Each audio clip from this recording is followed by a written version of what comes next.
सभी का स्वागत करता हूं। और आज हम टॉपिक करने वाले हैं जीएस का एक इम्पोर्टेंट टॉपिक होगा, वो है डी ग्लोबलाइजेशन। इस टॉपिक से किस तरह के क्वेश्चन है वो पूछे जा सकते हैं सिविल सर्विसेज में, वो हम लोग डिस्कस करने की कोशिश करेंगे। अगर आप यूपीएससी आईएएस की तैयारी कर रहे हैं तो ये जीएस पेपर 3, इसके अलावा क्या हो सकता है कुछ पोर्शन जीएस 2 का, क्योंकि सिलेबस होता है वो इंटीग्रेटेड होता है। और जैसे यूपीएससी है वैसे ही क्या है कि एसपीएससी एग्जाम में क्वेश्चन पूछने वाली है। जैसे उन्होंने स्टेटमेंट वगैरह में बताया है कि यूपीएससी का पैटर्न और एचसीएस का पैटर्न आने वाले टाइम में एक जैसा ही होने वाला है। ऐसे ही क्वेश्चन जैसे पीछे के एग्जाम में यूपी पीसीएस में और आरएस में इसी पैटर्न पे पूछे गए। तो हम देख लेते हैं कि ये आपको एज ए सिविल सर्विसेज या एग्जाम पॉइंट ऑफ व्यू से ये जानना काफ़ी नहीं है कि डी ग्लोबलाइजेशन होता क्या है। इसका एप्लीकेशन पार्ट है वो आपको समझने की आवश्यकता होती है। मतलब कि कैसे करंट अफेयर्स को आप स्टैटिक के साथ में लिंक करते हैं और क्वेश्चन कैसे पूछे जाते हैं एग्जाम में, वो आपको पता होना चाहिए। तो इस पर किस तरह क्वेश्चन पूछे जाते हैं, और ये एक हॉट टॉपिक है। अगर आप देखेंगे आत्मनिर्भर भारत है, अगर भारत की बात करें, अमेरिका में अमेरिका फर्स्ट है, चाइना ने भी यहाँ तक कि थोड़ी प्रोटेक्शनिस्ट पॉलिसी अपनाई हुई है। तो वर्ल्ड के ज़्यादातर बहुत सारे देशों में इस बात का डेविएशन है कि ग्लोबलाइजेशन से वो थोड़ा हट रहे हैं।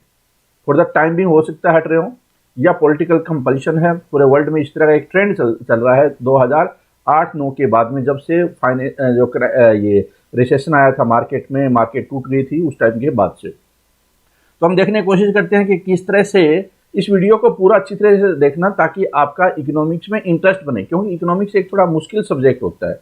और इकोनॉमिक्स को जब तक आप लिंक नहीं करेंगे, पॉलिटिक्स के साथ में लिंक नहीं करेंगे, आपको अखबारों के साथ में लिंक नहीं करेंगे, तो दिक्कत आएगी।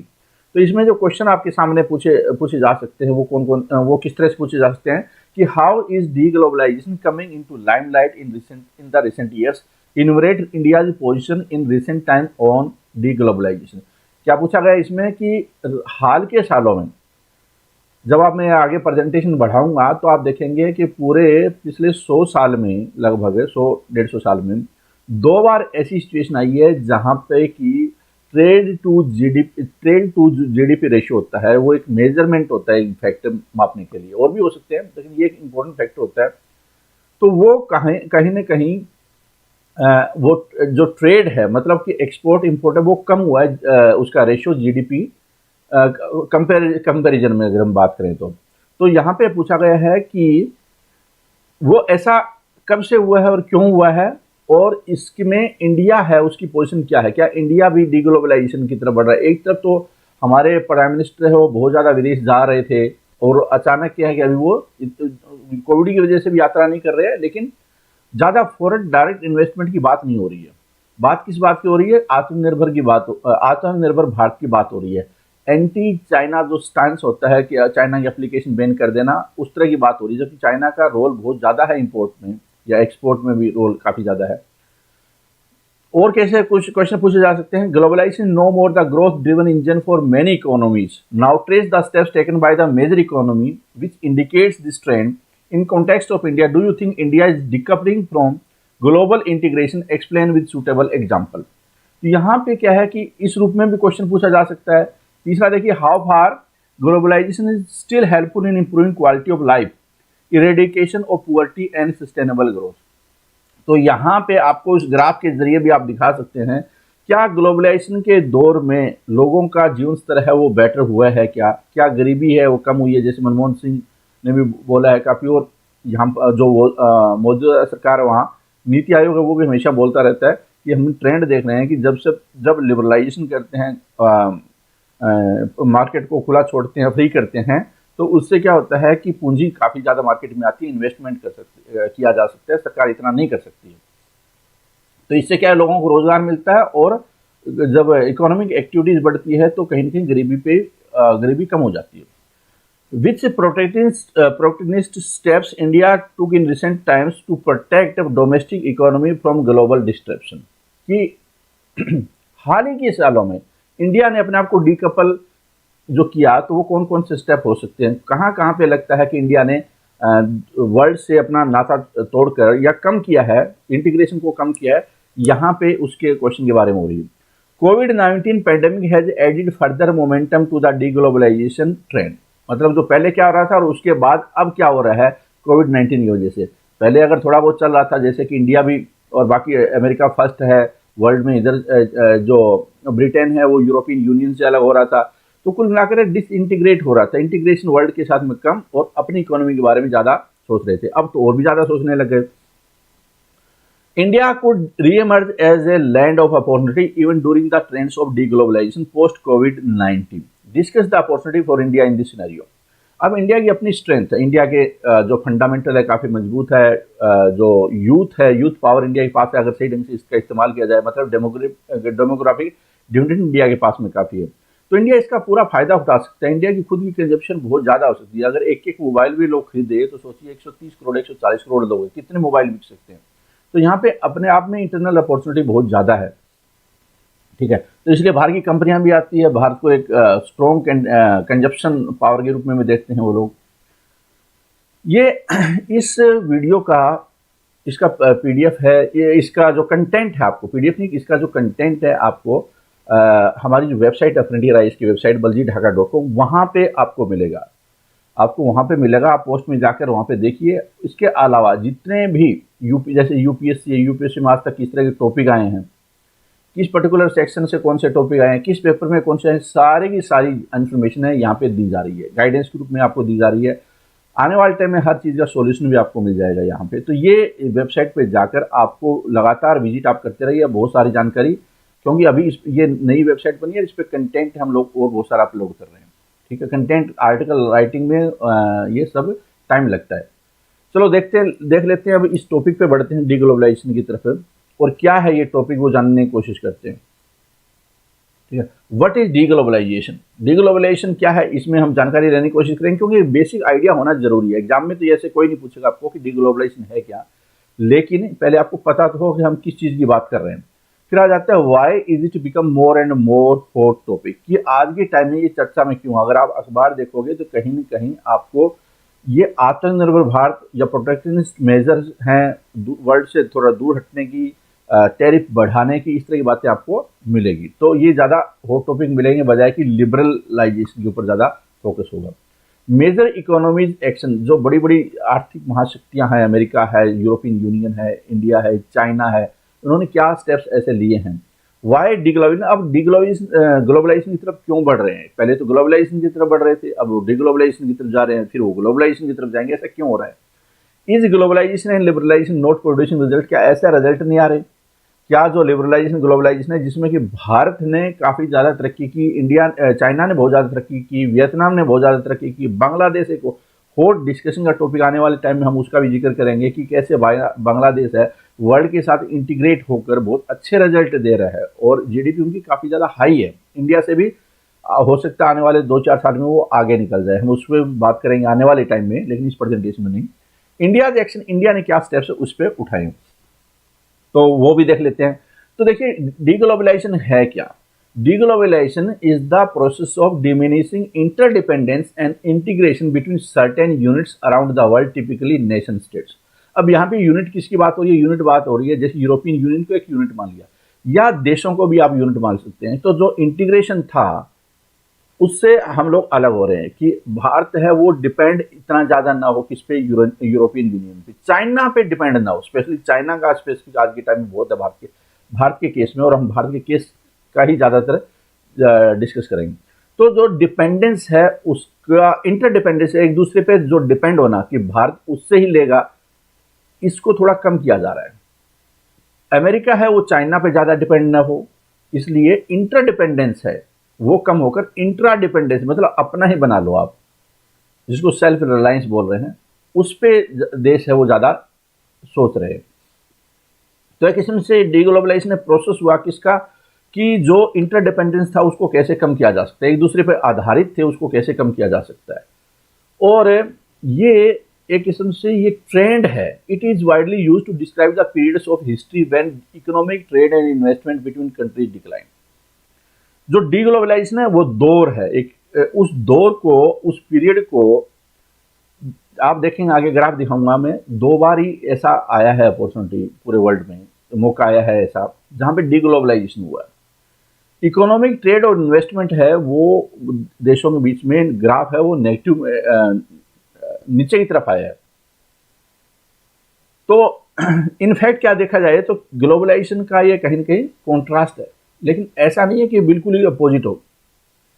इनफैक्ट क्या है कि इस दौर में डिग्लोबलाइजेशन में ग्लोबलाइजेशन की जो प्रक्रिया है वो धीमी हुई है, न कि बंद हुई है। समझिए इस लाइन को कि ये कोई बहुत ज्यादा अपोजिट नहीं है, कंप्लीटली अपोजिट नहीं है। ग्लोबलाइजेशन के कॉन्ट्रास्ट में रहते हुए ओवर ए पीरियड टाइम है, कुछ समय के लिए यहाँ पे ग्लोबलाइजेशन है वो स्लो हुई है। यहाँ पे इस दौर को हम लोग डीग्लोबलाइजेशन के दौर के रूप में समझने की कोशिश करेंगे। The term deglobalisation is used by economic and market commentator to highlight the trend of several countries wanting to go back to economic and trade policies that put their national interest first. National interest first कि हमारी ही चीजें बिके, हमारे लोग हमारी चीजें खरीदे, local for vocal इस तरह का कॉन्सेप्ट हो, अमेरिका फर्स्ट इस तरह का कॉन्सेप्ट हो, हम सारी चीजें बना देंगे, इस तरह की बातें हो वहां पे, और हम बनाएंगे भी और बेचेंगे भी, मतलब दूसरों को बेचेंगे लेकिन दूसरे हमारे यहाँ पे न बेचे। यहाँ पे ऐसी बातें होती है और ये कोई आपको किताबों में हो सकता है कोई टर्मिनोलॉजी नहीं मिले, लेकिन ये जो कमेंटेटर होते हैं मार्केट में आपको ये आपको इस रूप में नजर आएगा। मतलब सरकार हो सकता है इसका कोई इस्तेमाल ना करे, लेकिन अखबारों में ये चीजें आपको मिलेगी terminology. These policies often take the form of tariff or quantitative barrier that impede free movement of people, products, services among countries. अब इसके लिए क्या किया जा सकता है, जैसे कि इमिग्रेशन पॉलिसी अमेरिका सख्त कर रहा है, इसका मतलब लोग वहां पे ज्यादा नहीं जाए। तो आने वाले टाइम में यूरोप भी ऐसा करेगा, चाइना ऑस्ट्रेलिया भी कर सकता है कि यहाँ पे जो फ्री मूवमेंट ऑफ पीपल है वो भी कम हो जाए, प्रोडक्ट का भी कम हो जाए, सर्विसेज भी कम हो जाए। तो उसके लिए क्या किया जा सकता है, वो कुछ मेजर्स ले सकते हैं, जैसे कि टैरिफ बढ़ा दिया, या कोटा है, जैसे भारत से कितना कोटा होना चाहिए वो कम कर दिया, दूसरे देशों से कितना कोटा होना चाहिए उनके एजुकेशन में वो कम कर दिया। तो इस तरह की वो पॉलिसी बनाते हैं, वो ये दौर चल रहा है। Idea behind all this protectionism is to shield local manufacturing by import costlier. इससे क्या होगा, अगर आपने दूसरे की प्रोडक्ट्स है बाहर से कार अगर महंगी कर दी आपने, तो इसका मतलब वो खरीद नहीं पाएंगे इंडिया वाले, या खरीदेंगे नहीं, महंगी कार कर दी, मोबाइल महंगे कर दिए, टीवी महंगे कर दिए, कि इंपोर्ट ड्यूटी बढ़ा दी। लोकल जो मैन्युफैक्चरिंग है उसको मदद मिल जाती है इससे। तो ये वाली जो प्रोटेक्शन की नीति है ये इसके पीछे का आइडिया होता है। अब आ जाता है मेजर्स ऑफ डीग्लोबलाइजेशन की डीग्लोबलाइजेशन जो चल रहा है उसको मेजर कैसे किया जाए, डीग्लोबलाइजेशन को कैसे हम लोग देखें कि हाँ ये चल रहा है। तो एक तो क्या है, गुड्स और सर्विसेज एक्सपोर्ट इंपोर्ट से पता चल सकता है कि नेशनल इनकम, या उसको पर हेड पॉपुलेशन, पर कैपिटा भी आप बोल सकते हैं कि पर कैपिटा इंपोर्ट एक्सपोर्ट कितना हो रहा है। दूसरा है कि लोग कितने माइग्रेट कर रहे हैं, माइग्रेशन रेट क्या है, बाहर कितने जा रहे हैं, अंदर कितने आ रहे हैं। तो अगर वो ज्यादा, इसका मतलब वर्ल्ड के साथ में ज्यादा इंटीग्रेटेड है। अगर जो गुड्स और सर्विस उनका ज्यादा मूवमेंट हो रहा है, मतलब कि जो जीडीपी है उसकी तुलना में उसका मूवमेंट ज्यादा हो रहा है गुड्स और सर्विस, इसका मतलब वर्ल्ड के साथ में ज्यादा इंटीग्रेटेड है, वो दूसरों के ऊपर ज्यादा डिपेंडेंट है। ऐसे ही कैपिटल फ्लो, जैसे डायरेक्ट इन्वेस्टमेंट आई, फॉरेन डायरेक्ट इन्वेस्टमेंट आई, तो अगर वो कैपिटल फ्लो है वो आ भी रही है और फिर जा भी रही है, इसका मतलब क्या है कि लोग हमारे यहाँ पे वो इन्वेस्ट भी कर रहे हैं, जब उनको जरूरत होती है बाहर ले जाने की, वो पूंजी भी बाहर ले जाते हैं जरूरत पड़े तो, क्योंकि फ्री इकोनॉमी में यही तो प्रिंसिपल होता है कि आप किसी पे रोक टोक नहीं लगाएंगे। ऐसे ही टेक्नोलॉजी भी एक रीजन हो सकती है, ठीक है। तो इससे क्या होता है, अगर इसको रोकना हो तो क्या हो सकता है, जैसे कि टैरिफ का सहारा लिया जा सकता है, बॉर्डर पे रिस्ट्रिक्शन लगाई जा सकती है, इमिग्रेशन के रूल बनाए जा सकते हैं, कैपिटल पे कंट्रोल किया जा सकता है कि आप इतनी ज़्यादा इन्वेस्टमेंट नहीं करेंगे, या ये लिमिट है, इसी जगह पे आपको करना पड़ेगा। तो कहीं ना कहीं आपको ये बोल दिया जाए कि आपको इन्हीं एग्रीकल्चर में इन्हीं चीज़ों पे इन्वेस्ट करना पड़ेगा, तो रूल बना दिया, तो इसका मतलब उसको लिमिटेशन में कर दिया। तो ये सारे मेजर्स लिए जाते हैं इसको। Multi dimensional global index of KOF Swiss economic institute shows a clear break for economic globalization in 2009 in 2015 KOF observe for its overall index. The level of globalization world wide increase rapidly between 1990 से लेकर 2007 and has been risen only slightly since great recession. अब देखो इस line को समझिए। अब question ये आएगा कि ऐसा कहाँ डाटा है कि डीग्लोबलाइजेशन हो रहा है, ग्लोबलाइजेशन में कमी आई है, ये कहाँ डाटा है? तो यहाँ पे एक इंस्टीट्यूट आ जाता है जो रिसर्च करता है, वो बोलता है कि 1990 से हमने जो रिसर्च की 2007 तक, उसमें ग्लोबलाइजेशन का फुल जोर बोलबाला होता था। बहुत तेजी से ग्लोबलाइजेशन बढ़ा, चाहे इंडिया हो, चाइना हो, बाकी अमेरिका हो, सभी देशों में। उसके बाद आई क्या? Great recession. ग्रेट रिसेशन में क्या हुआ? बड़े बड़े बैंक धराशायी हो गए। अमेरिका से स्टार्ट हुआ, यूरोपियन यूनियन और फिर देशों में फैली मंदी बोल सकते। ग्रेट रिसेशन, डिप्रेशन क्या होता है? नेगेटिव में जाना, लेकिन वहाँ उस टाइम में रिसेशन था और भारत भी इसका कहीं के फिर फर्क पड़ना स्टार्ट हुआ। उसके बाद 2007-8 के बाद, इनफैक्ट 8 में ज़्यादा असर दिखाई स्टार्ट हुआ, 8-9 में, तो उसमें वो फिर मंदी आनी स्टार्ट हुई। मतलब कि ग्लोबलाइजेशन है वो कम हो गया, उसकी रफ्तार है कम हो गई। और 2015 में globalization decrease for the first time since 1975। The fall was due to the decline in economic globalization with social globalization, stagnation and political globalization increasing slightly. Other indicators of deglobalization include the development of foreign direct investment that, according to UNCTAD, slipped rather than further in 2017 and in stark contrast with production. अब यहाँ पे एक observation ये आ रही है 2017 में कि ऐसा नहीं है कि वर्ल्ड की जीडीपी कोई गिरी है, प्रोडक्शन नहीं गिरा है, लेकिन फॉरेन डायरेक्ट इन्वेस्टमेंट इंटीग्रेशन कम हुआ है। अमेरिका है वो भरोसा नहीं कर रहा दूसरों देशों पे, यूरोपियन यूनियन है वो भी अपने आप को सीमित करने की कोशिश कर रहा है, चाइना भी कहीं के सीमित कर रहा है कि हम लोग हैं वो पहले हमें हमारे लोगों को प्रायोरिटी मिले। तो इस तरह की विचारधारा यहाँ पे बोल रहे हैं कि वो आनी स्टार्ट हो गई है और फॉरेन डायरेक्ट इन्वेस्टमेंट है वो डिक्रीज होना स्टार्ट होता है। वो नहीं है इतना ज़्यादा, लेकिन प्रोडक्शन ठीक ठाक चल रहा है। Why is it becoming more and more hot topic? तो यहाँ पे एक बात निकल कर आ रही है अभी तक कि ट्रेंड है वो फाइनेंशियल इंस्टीट्यूशन है वो दिखा रहे हैं। Why is it become more and more hot topic? Present talk about trade war and deglobalisation cropped up after US in March 2018 imposed 25% and 10% duty on steel and aluminum imports respectively from certain countries, citing national security and job creation as the triggering factors. जब 2016 में Trump साहब वहां पे आए थे तो उनका main agenda ये लेकर आए थे कि अमेरिका को फर्स्ट रखेंगे, जॉब बचाएंगे, जॉब ज़्यादा करवाएंगे। चाइना जॉब खा रहा है अमेरिकन की, इंडिया जॉब खा रहा है, वियतनाम खा रहा है, बांग्लादेश खा रहा है, ये सारे कंट्री क्या कर रहे हैं, यहाँ चीज़ें सस्ती बनाते हैं और हमारी कंपनियां वहाँ चली जाती है और यहाँ आउटसोर्सिंग करते हैं वो, तो हम ये सारी चीज़ें बंद करेंगे। और उन्होंने करने की कोशिश की और कई चीज़ों पे आपने देखा होगा कि भारत में जो ठेके मिलते थे, कॉन्ट्रैक्ट मिलते थे, वो कम हो गई। भारत को नुकसान उठाना पड़ा इस बात का, भारत की जीडीपी भी इसका नकारात्मक प्रभाव पड़ना स्टार्ट हुआ फिर। हालांकि भारत के इंटरनल फैक्टर भी रीजन हो सकते हैं जैसे कि डिमोनेटाइजेशन वगैरह, लेकिन ये भी एक रीजन है कहीं ना कहीं कि भारत को जो एडवांटेज मिल रहा था वो कम होना स्टार्ट हुआ। और अमेरिका ने क्या किया कि स्टील और एल्यूमिनियम पे टैरिफ बढ़ा दिए। इसका मतलब क्या है, जो मैन्युफैक्चरिंग की चीज़ें हैं अब वो कम से कम चाइना वगैरह से वो कम आए, ताकि मैन्युफैक्चरिंग अगर वहाँ पे फोकस होता है तो जॉब क्रिएशन ज़्यादा होते हैं। नेशनल सिक्योरिटी की बात करके उन्होंने टैरिफ बढ़ा दिया। अब इससे क्या है, जो WTO है वो क्या बोलता है कि आपको टैरिफ नहीं रखना है, अमेरिका क्या टैरिफ कम रखना है। अमेरिका इस बात का हमेशा चैंपियन रहा है, WTO में उसकी बहुत बड़ी भूमिका थी कि पूरे वर्ल्ड में ग्लोबलाइजेशन होने चाहिए और टैरिफ कम होने चाहिए। वो भारत या चाइना जैसे बाकी देशों पे वो बोलता था कि आप टैरिफ इतना मत रखो, लेकिन वो अल्टीमेटली खुद ही करने लग गया। तो ये स्टोरी कहीं कहीं पिक्चर है वो वापस हाफ टाइम के बाद में, इनफैक्ट क्या है कि इंटरवल के बाद में थोड़ी चेंज होनी स्टार्ट हो जाती है ये picture. 25% tariff was then imposed in over 1300 other Chinese product. तो इसका मतलब चाइना को रोकने की कोशिश कर दी उन्होंने। अब चाइनीज क्या है कि माल डंप कर रहे थे, पूरा का पूरा हर जगह पे चाइनीज माल था अमेरिका में, क्योंकि वो सस्ता था, उनकी नौकरियां जा रही थी। तो ये एक सेंटिमेंट, नेशनलिस्ट सेंटिमेंट बना हुआ था और इसका पूरा फायदा किसने उठाया? ट्रंप साहब ने उठा दिया।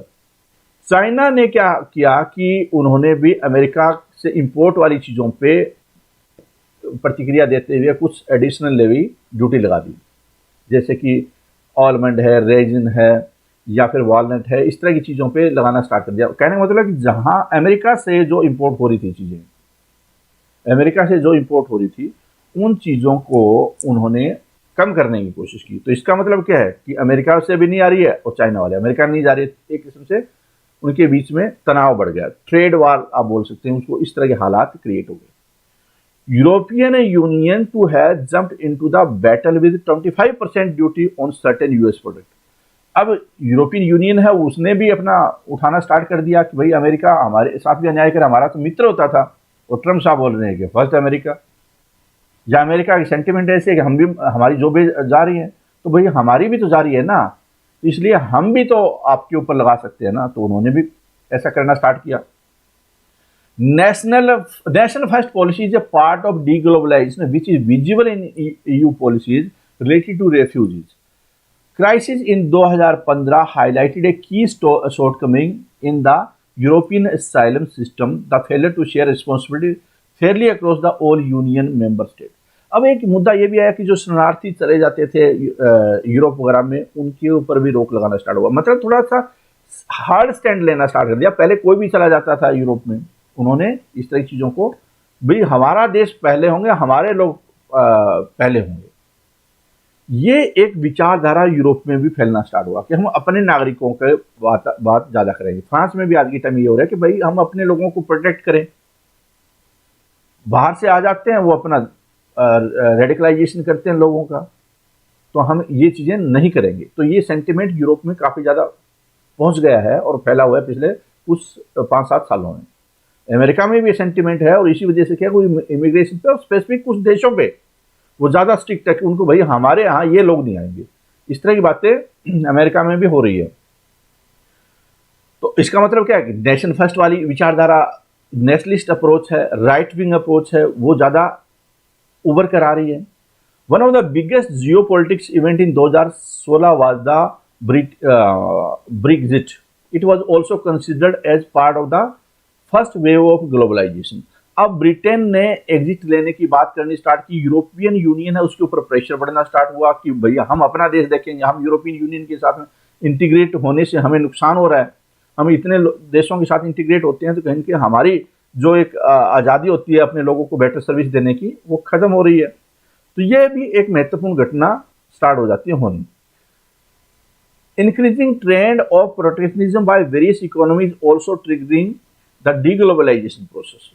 अब एक तरफ अमेरिका ने स्टार्ट कर दिया था, उधर यूरोपियन यूनियन ने, ब्रिटेन ने वो स्टार्ट कर दिया, चाइना ने स्टार्ट कर दिया, एक दूसरे ऊपर क्या लोग नहीं आएंगे, इमिग्रेशन रूल स्ट्रिक्ट बना दिए, उनके माल पे टैरिफ लगाना स्टार्ट कर दिया। तो इस तरह की बातें होनी स्टार्ट हो गई। इसका असर है दूसरे देशों में पड़ना स्वाभाविक था कि भाई आप हमारे ऊपर स्ट्रिक्ट हो, हम आपके ऊपर स्ट्रिक्ट हो जाते हैं।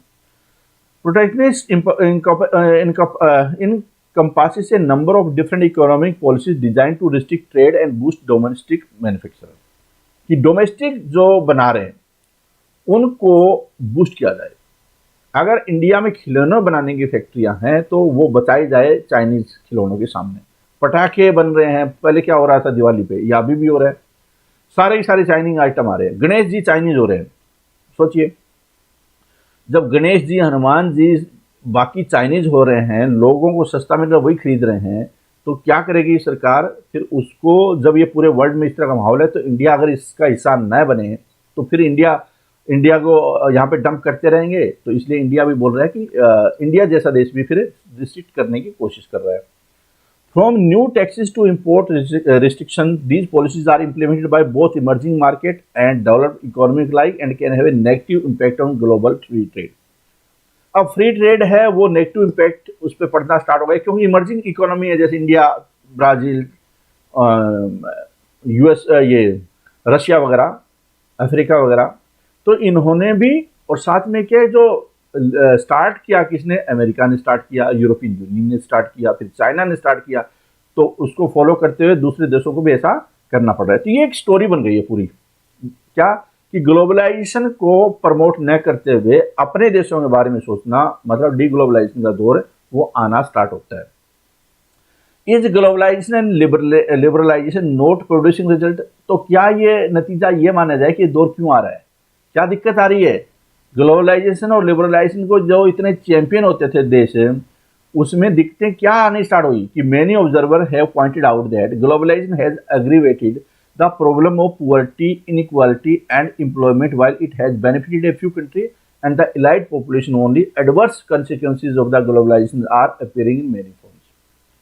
तो यहाँ पे एक बात आ रही है कि ग्लोबलाइजेशन से इकोनॉमी एक्सपैंड हुई, लेकिन कहीं न कहीं जो असमानता है, जैसे हम चिली में भी पीछे देखा आंदोलन, इनइक्वालिटी है वो बड़ी है। अमीर अमीर बन गया, वो गरीब है उसके पास इनकम नहीं, मतलब वहीं ठहर गया, तो एक किस्म से वो पुअर्टी की चपेटे में भी, पुअर्टी से वो निकल नहीं पाया। एम्प्लॉयमेंट है वो इलाइट के पास चला गया, जो अंग्रेजी बोलते हैं, जो टेक्नोलॉजी वाले हैं वो चला गया। मेजर जो पॉपुलेशन होती है, अगर इंडिया की बात करें तो उनके पास कोई ज़्यादा एम्प्लॉयमेंट नहीं। आपने देखा कि यहाँ पे एम्प्लॉयमेंट की एक बहुत बड़ी समस्या है, अनएम्प्लॉयमेंट बढ़ती जा रही है, जबकि दूसरी तरफ क्या है, अंबानी और अडानी और बाकी जो रिच लोग हैं और उनकी वेल्थ बढ़ती जा रही है, जीडीपी बढ़ रही है, लेकिन एक्चुअल में क्या है कि लोग बहुत सारे अनएम्प्लॉयड रह गए, और ये पूरे सभी देशों में चल रहा है। तो इसका जो सेंटिमेंट्स है, सरकारों के ऊपर प्रेशर आना स्टार्ट हुआ, भाई हमारे पास जॉब नहीं है और आप जीडीपी की बात करने लग रहे हो, आप अमीर बनने की बात करो, जॉब तो है ही नहीं, तो और कुछ लोगों को फायदा हो रहा है। ये सेंटिमेंट्स है, इसका सरकारों में प्रभाव पड़ा और ग्लोबलाइजेशन का लगा कि कहीं ना कहीं इसका वजह से हो रहा है। मतलब सरकारों ने अपनी जिम्मेदारी लेने के बजाय ग्लोबलाइजेशन के ऊपर ठिकरा फोड़ना स्टार्ट किया। Job insecurity, globalization provided double edge sword when it comes to job. अब देखो दिक्कत क्या आती है कि जहां पे सस्ती मैन्युफैक्चरिंग हो, जॉब तो वहीं चली जाएगी। अब अमेरिका में सस्ती मैन्युफैक्चरिंग हो नहीं सकती, तो चाइना में जाएगी जॉब, तो इंडिया में जाएगी जॉब, वियतनाम जाएगी, बांग्लादेश में जाएगी जॉब। तो ये एक फियर कि भाई जब सस्ते सामान नहीं बना सकते तो जॉब तो वहीं होगी, जो जहाँ पे चीज़ें सस्ती होगी। और जो कंपनियां थी वो प्लांट अपना कभी इंडिया लगा रहे हैं, कभी चाइना लगा रहे हैं, पूरे वर्ल्ड में इस तरह की जगह पे जहाँ पे सस्ती वेजेज मिल जाए, मैन्युफैक्चरिंग कॉस्ट ज़्यादा ना, वहाँ से सामान हम लोग खरीद लेंगे, लेकिन बनवाएंगे वहीं पे। तो इससे डेवलप्ड जो कंट्री थे उसमें लेस अपॉर्चुनिटी होगी जॉब की। अगर थोड़े शब्दों में बोला जाए, ग्लोबलाइजेशन है वो एक कंट्री से दूसरी कंट्री में जॉब को शिफ्ट करता रहा, बढ़ाने की बजाय। This can be a negative और positive depending on what part of the world you are. Causes fluctuation of prices, यहाँ पे प्राइसेस का भी इम्पैक्ट आना स्टार्ट हुआ, ज़्यादा कंपटीशन इंक्रीज हुआ, तो जो प्राइस कॉम्पिटिटिव वही जीतेगा, जो देश या कंपनी वही जीतेगी जिसका सस्ता होगा और बेटर होगा। इस कंपटीशन में जो जैसे यूएस है, उसको भी अपना प्राइस को कम करना पड़ा, कम्पीट करने के लिए मुश्किल हो रहा था चाइना वगैरह से। तो जो प्रोडक्शन कॉस्ट है वो कम तो नहीं हो रही है, प्रोडक्शन कॉस्ट तो है ही वहाँ पे ज़्यादा। इसके अलावा क्या है कि जो बहुत सारी चीज़ें शिफ्ट हो गई, तो इसका मतलब पर यूनिट कॉस्ट और बढ़ जाएगी, क्योंकि जो इकोनॉमी ऑफ स्केल है उसको मीट करना भी बड़ा मुश्किल हो रहा था। तो यूएस कंपनी है, उसने प्राइस अगर रिड्यूस करते हैं तो उनका जो प्रॉफिट है उसके ऊपर नकारात्मक प्रभाव पड़ेगा, और जब प्रॉफिट नहीं होगा तो वो क्या करेंगे, जॉब से लोगों को बाहर निकालेंगे, ले ऑफ करेंगे, वर्कर्स का ले ऑफ होगा। तो ये जो सारी चीज़ें होना स्टार्ट हुई, कॉम्पिटिशन और प्राइसिस का लिंक इस तरह से बना कि जॉब चली जाने स्टार्ट हो गई। Environmental damage, globalization has led to increased production for businesses in order to meet global demand. अब क्या है कि इसका जो नेचुरल रिसोर्सेज है उसके ऊपर नकारात्मक प्रभाव पड़ना स्टार्ट हुआ, क्योंकि एक बार ये वो यूज हो जाए कई चीज़ें वापस नहीं आ सकती। तो नेगेटिव इन्वायरमेंट इम्पैक्ट है, इसका भी बहुत सारे जो इन्वायरमेंटलिस्ट होते हैं या जो लोग सोचते हैं क्लाइमेट को डैमेज कर रहा है, तो वो भी नेगेटिव सेंटिमेंट क्रिएट करते हैं ग्लोबलाइजेशन के प्रति। In developing country, rule and regulation on the environment protection are not as strict as developed countries. अब एक अमेरिका वगैरह बोलता है कि जैसे पीछे बयान भी आया कि देखो उनकी चाइना की, इंडिया की हालात बहुत खराब है प्रदूषण के मामलों में, जो कि हमारी नहीं है, जबकि हम डेवलप कंट्री है, अमेरिका बोलता है। वो शायद इस वजह से कि वहाँ पे रूल एंड रेगुलेशन बहुत स्ट्रिक्ट है। यहाँ पे तो क्या खुले में लोग कचरा फेंक देते हैं फिर जला देते हैं खुले में। क्या अमेरिका में जला सकते हैं? नहीं जला सकते वहाँ पे इस तरह से। तो कहने का मतलब है कि वो जो इनको आज़ादी है कि आप कोई ज़्यादा स्ट्रिक्ट मत बनो, इससे क्या है कि वो और कॉस्ट तो कम कर लेते हैं लेकिन पॉल्यूशन बढ़ा देते हैं। अमेरिका वगैरह ये बोलते हैं फिर कि इन्होंने एनवायरनमेंट को ज़्यादा ख़राब किया है। ये उनके अपने लोगों को समझाने में इस तरह से कामयाब हो जाते हैं। या आप ऐसा भी आप इंटरप्रेट कर सकते हैं कि जहां पे स्ट्रिक्ट रूल होंगे, अमेरिका वगैरह में, डेवलप कंट्री में इस मामलों में स्ट्रिक्ट रूल है, यूरोप में साफ सफाई ज़्यादा है, अमेरिका में साफ सफाई ज़्यादा है, बजाय कि इंडिया की जो पोल्यूशन वगैरह आप देखते हैं दिल्ली वगैरह में, उनकी तुलना में। तो यहाँ पे क्या बोला कि इससे क्या है कि मैन्युफैक्चरिंग जो प्रोडक्ट बन रहे हैं वो हार्मफुल है इन्वायरमेंट के लिए। मैन्युफैक्चरिंग जहाँ पे कम रूल एंड रेगुलेशन हो इन्वायरमेंट के प्रति, इन्वायरमेंट के प्रति वो ज़्यादा प्रतिबद्ध नहीं है, ये बोलना है कि अमेरिका और डेवलप कंट्रीज का। More risk of spreading of pandemic like कोविड-19। अब यहाँ पे एक बात बड़ी खुली आ रही है कि अगर ये ग्लोबलाइजेशन इतना ज़्यादा नहीं होता तो ये जो कोविड-19 है जैसी महामारी, वो इतनी तेज गति से वर्ल्ड की सारी इकोनॉमी में नहीं फैलती। अब सारे वर्ल्ड में ये बीमारी फैल गई, इसके पीछे ग्लोबलाइजेशन भी एक बड़ा कारण है, क्योंकि अगर गुड्स जा रहे हैं, सामान जा रहे हैं, लोग एक दूसरे मूवमेंट कर रहे हैं, इमिग्रेशन हो रहा है, तो वो सारी बीमारियां भी इधर उधर लेकर घूम रहे हैं। तो ये भी कहीं ना कहीं जो कोविड-19 है वो भी ग्लोबलाइजेशन को आगे बढ़ाने में कहीं ना कहीं वो उसको खतरा महसूस करवा रहा है ग्लोबलाइजेशन को। बहुत सारे जो बड़े देश हैं उन्होंने जो एक्शन लिए हैं, उसमें से सबसे बड़ा example United states of America में, जहां पे बुश और ओबामा ने ही स्टार्ट कर दिया, वहां पे बाय अमेरिकन एक्ट वहां पे इंट्रोड्यूस किया था, एक क्लोज इंट्रोड्यूस की थी कि बाय अमेरिकन एक्ट, और उसमें पैकेज दिया गया था, जैसे इंडिया में पैकेज दिए जाते हैं, स्टिमुलस पैकेज जिसको बोलते हैं, जिसमें कि कहीं कहीं लोन में रियायत या सब्सिडी देकर कि अपने लोगों को अपना सामान खरीदिए, हम आपको रियायत दे रहे हैं, इस तरह की चीजें करिए। बाय अमेरिकन एक्ट है उन्होंने लागू किया, जिसमें कि जो अमेरिकन मेड गुड्स है उसको ट्रेडेड गुड्स या चाइनीज इंडियन गुड्स की तुलना में प्रेफरेंस मिली। इस तरह से उन्होंने कानून बना दिया।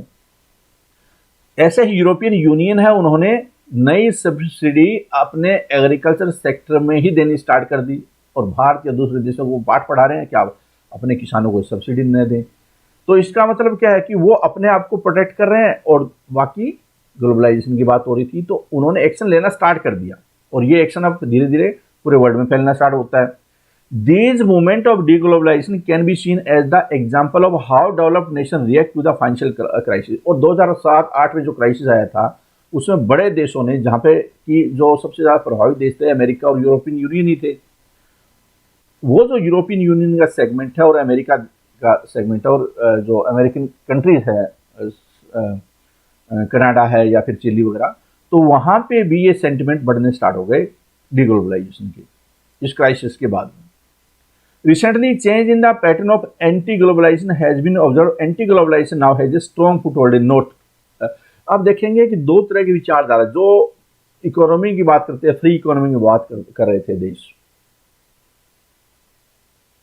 और जो राइट विंग अप्रोच होती है, राइट विंग क्या कंजर्वेटिव अप्रोच होती है, नेशनलिस्ट अप्रोच होती है, जैसे Obama right wing nationalist approach की, हम हमारा देश ही आगे बढ़े, हम अपने बारे में सोच सकते हैं, हमें दूसरों को नहीं अलाउ करेंगे। तो वो जो विचारधारा है, आप बोल सकते हैं पूरे वर्ल्ड में आज के टाइम में राइट विंग जो आइडियोलॉजी है, न सिर्फ इंडिया में हम नेशनलिज्म का पलड़ा भारी है, बल्कि दूसरे देशों में भी, अमेरिका वगैरह में भी, यूरोपियन कंट्री में भी जो नेशनलिज्म वाली बात है कि हमारा देश, हम सबसे पहले, हम सुपीरियर, हमें आगे बढ़ना होगा, ठीक है, ये वाली जो विचारधारा है वो डोमिनेट होनी स्टार्ट होती है दूसरी विचारधारा के ऊपर, ठीक है, चाहे वो ब्रिक्स कंट्री भी क्यों ना हो।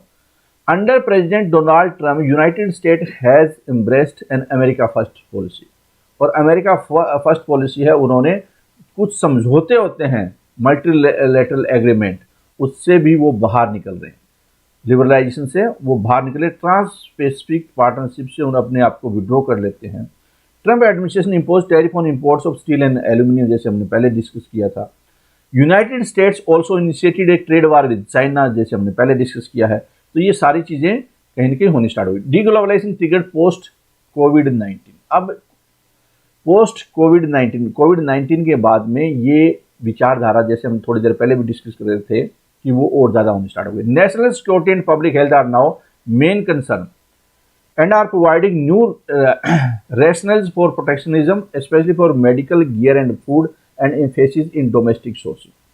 आज के टाइम में देखो, जो नेशनल सिक्योरिटी है और पब्लिक हेल्थ है, कोविड-19 की वजह से सारे देश क्या बोल रहे हैं कि हमें अपने लोगों के स्वास्थ्य की चिंता है, अगर वैक्सीन आती है तो हम सबसे पहले अपने देश को देंगे, उसके बाद दूसरा नंबर आएगा, हो सकता है न भी आए।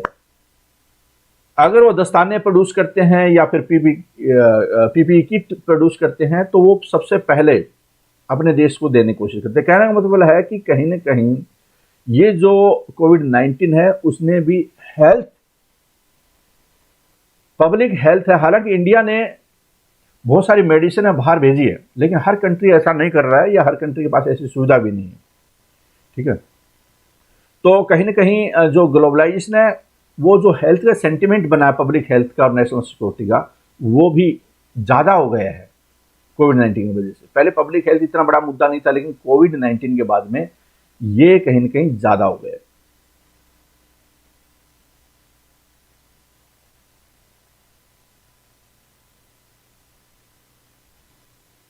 Now, in response to current health and economic crisis, policymakers appear to take deliberate steps to reinforce the movement towards deglobalization. These steps threaten to slow or reverse the economic growth delivered by globalization. अब क्या है कि कहीं ना कहीं अब globalisation उसमें और ज़्यादा कमी आने की संभावना होगी। हम आगे उम्मीद कर सकते हैं आने वाले 5-7 साल, 2-4 साल में, कि ये जो डीग्लोबलाइजेशन का दौर चला है वो और ज़्यादा डीप हो सकता है। अब थोड़ा सा ग्राफ के रूप में भी आप देख सकते हैं, ग्राफ के रूप में आप नजरिए इसको देखने की कोशिश कीजिए कि 4 दौर चले, 17.6 to 18% के आसपास आप देख सकते हैं इस पूरे में। यहाँ पे देखिए, पहले जो जीडीपी का रेशियो है, आप ये इसको इस रूप में देख सकते हैं कि ओपननेस इंडेक्स बोल सकते हैं, जीडीपी ट्रेड टू जीडीपी का जो रेशियो है उस रूप में भी ले सकते हैं पूरे वर्ल्ड में। पहले ये चला कब 1870 से लेकर और 1910 के आसपास, लेकिन ये बात जब 1900 यहाँ पे वर्ल्ड वार स्टार्ट हुआ और उसके बाद डिप्रेशन आया 1929 में, तो ये ग्लोबलाइजेशन नीचे गिरा। यहाँ पे ये फेज था डीग्लोबलाइजेशन का और अब फेज ये आया डीग्लोबलाइजेशन का। ये दौर आप देख सकते हैं। ये दौर था जहाँ पे कि पीक क्या था ग्लोबलाइजेशन, और ये था जहाँ पे कि चरम सीमा पे पहुंचा, ये पीक पे पहुंचा था यहाँ पे ग्लोबलाइजेशन।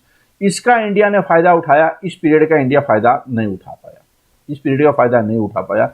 अब क्या इंडिया इसको बेहतर ढंग से मैनेज करेगा डी ग्लोबलाइजेशन का, और फिर जो दोबारा सर्कल आएगा थोड़े टाइम के बाद में ग्लोबलाइजेशन का, क्योंकि डी ग्लोबलाइजेशन है वो थोड़े टाइम के लिए, वो समय के लिए नहीं, 5 साल 10 साल से ज़्यादा रहेगा तो गरीबी बढ़ जाएगी, अनएम्प्लॉयमेंट बहुत ज़्यादा हो जाएगा, तो उसके बाद वो दौर दोबारा ग्लोबलाइजेशन का स्टार्ट होगा, जैसे कि हम लोग आगे पीछे देख रहे हैं।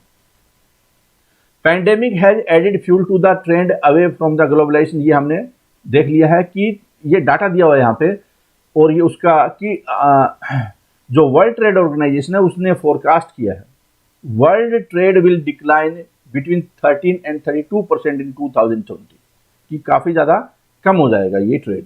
सप्लाई चेन है वो काफ़ी ज़्यादा इससे प्रभावित होगी, ठीक है।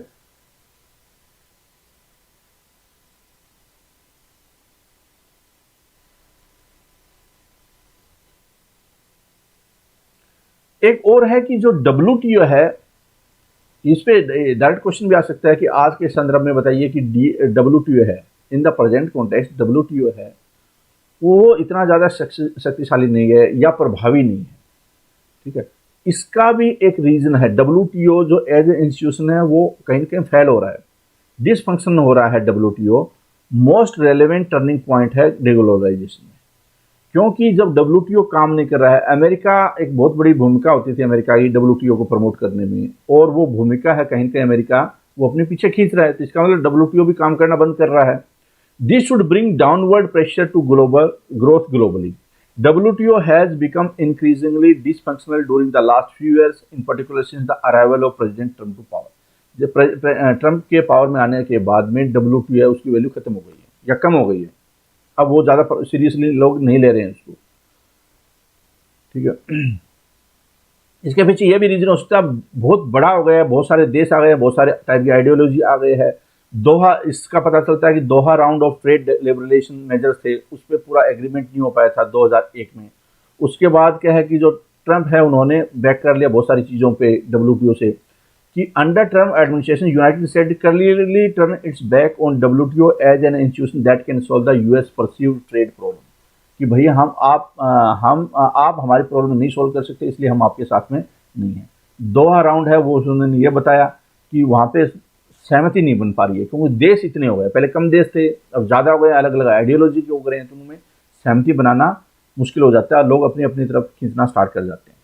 ठीक है, यहाँ पे जो क्वेश्चन अब आ जाता है कि India could reemerge as a land of opportunity even during the trend of deglobalisation post कोविड-19, discuss the opportunities for India in this scenario. तो ये क्वेश्चन है आपके सामने, ऐसे क्वेश्चन आ सकते हैं एग्जाम में। जैसे मैंने स्टार्टिंग में बताया था किस तरह क्वेश्चन आ सकते हैं, यहाँ पे एक क्वेश्चन को ले रहे हैं जिसमें कि आपको पता चले कि उसमें लिखना क्या है। ठीक है, तो हम क्या करेंगे कि पहले इंट्रोडक्शन लिखेंगे, discuss briefly how the pandemic cover COVID has fuelled deglobalisation across the world. COVID के बारे में बताएंगे कैसे डीग्लोबलाइजेशन को बढ़ावा दे रहा है ये। मेन बॉडी में enlist various opportunities for India, discuss various possibilities India can look upon, India re-emerging leader, make a mention of Make in India and आत्मनिर्भर भारत इनिशिएटिव। तो यहाँ पे लिखा है कि इंडिया के सामने क्या अपॉर्चुनिटी है, तो यहाँ पे मेक इन इंडिया और आत्मनिर्भर भारत, बहुत सारे लोगों का ये बोलना है कि आत्मनिर्भर भारत मेक इन इंडिया का एक अगला वर्जन है, एक जो पुरानी चीज़ है उसको नए पैकेज में पिरो दिया है, मेक इन इंडिया और हम लोग इंडिया में बनाकर ग्लोबली बेचेंगे, make in India for global.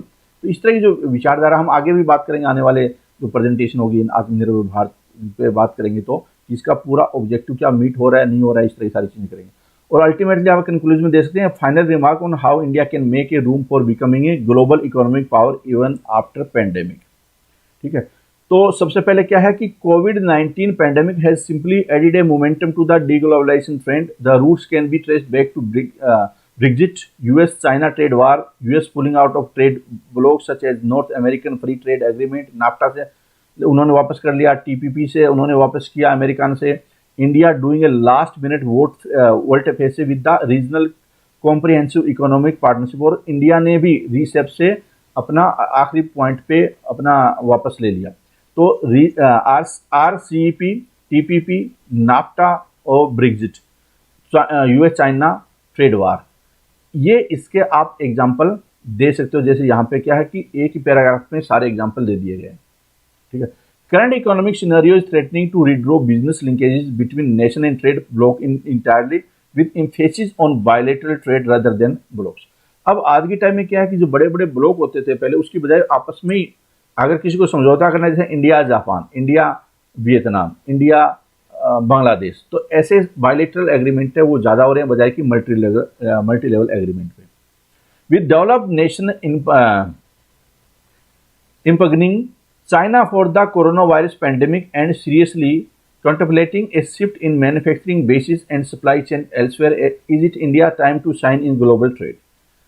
Two recent study, OECD Economic Survey of India December 2019 and World Development Report 2020 from the World Bank make clear that India has many opportunities to benefit from an enhanced participation in the world economy and from a higher participation in global and regional supply chain. It can boost growth, create jobs and reduce poverty.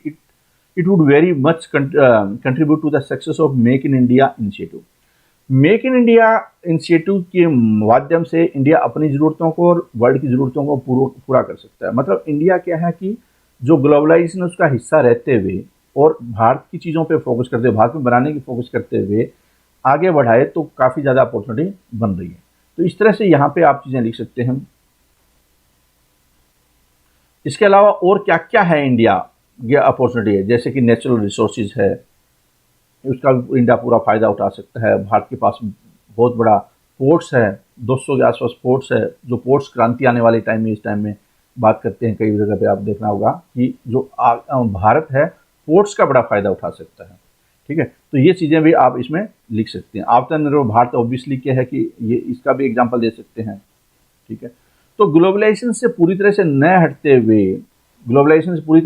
हुए India इसका पूरा utilise कर सकता है। तो ये पूरी चीज़ें हैं, वहाँ पे आपको वेबसाइट पे भी मिल जाएगी, वो भी आप एक बार देख सकते हैं। इस प्रेजेंटेशन में इतना ही। Thank you very much for watching this.